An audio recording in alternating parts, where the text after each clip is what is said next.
mimi nitaipatia nayo. Sawa. Itakuwa vile hivyo. Sawa. Ndio kurudishia usaini kwamba sawa. Ndio chake biashara. Bata usidelete hiyo ni. Hiyo ni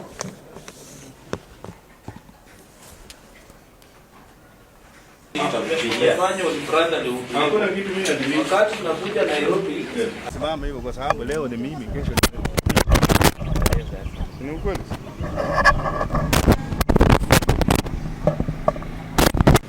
Sawa.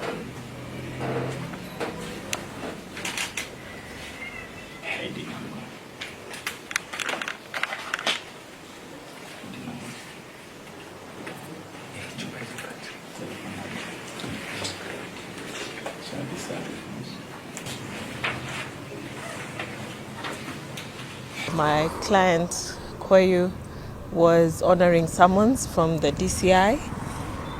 He's been interrogated. He has cooperated. He has given the investigators the information that they needed based on the allegations for which he was arrested. And we are hoping that they will very soon get to the bottom of those allegations. For now, he's not under arrest.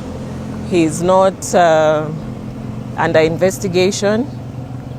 And once the police proceed and conclude their investigations, I think they will be able to inform the public about what they have unearthed. There's no way I asked about 10 million shillings. Because I did not do any business with the judge. And our profession is about inquiry, getting verification. I don't work in a hotel where you serve people food. So that allegation is, in fact, that is character assassination. It is defamation. Mimi nilikuwa nafuatilia habari ambayo nilikuwa naichukulia kama ni uvumi kwanza. Kwa hivyo nilikuwa nafuatilia habari hiyo kuuliza yule ambaye alikuwa anadaiwa amehusika na hizo tuhuma. Na sasa ni vyema DCI waendelee na uchunguzi wao, na mimi niko tayari kujiwasilisha popote wananiita kwa uchunguzi. Kitu nazaambia polisi ni ile wakifanya uchunguzi wao wafanye uchunguzi, wafike wajue kila kiini cha ule mwingine na Collins, wachukue evidence zao zote weke pamoja. Ofisi tutakuja na watapata conclusion ya maana kwa investigation zao. We are happy that he honored our summons. We've done a detailed statement of his. Now he's not a person of much interest the way it was, because he has cooperated with us. We will treat him as our state witness.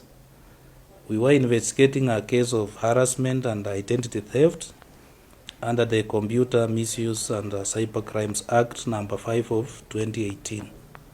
I'll not comment so much because the investigations are now active. Until we finalize our investigations is when I'll do a